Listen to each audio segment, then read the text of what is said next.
Hello, today I'm gonna show you how to make a rose from a napkin. It's very easy and anyone can do it.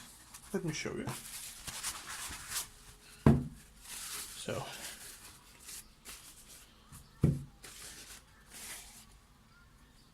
you take this corner, do it like this, all the way.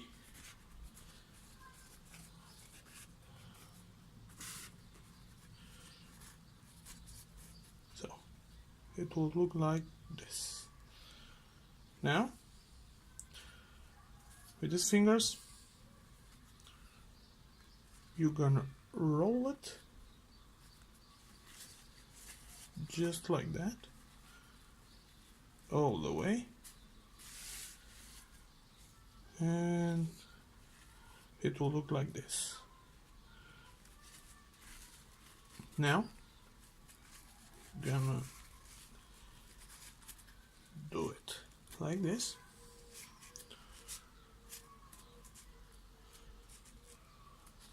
Not all the way down, just something like this.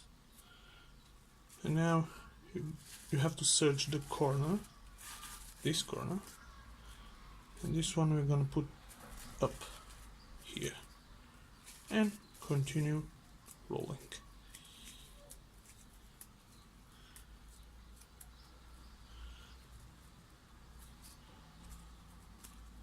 To look like this, but it's not finished.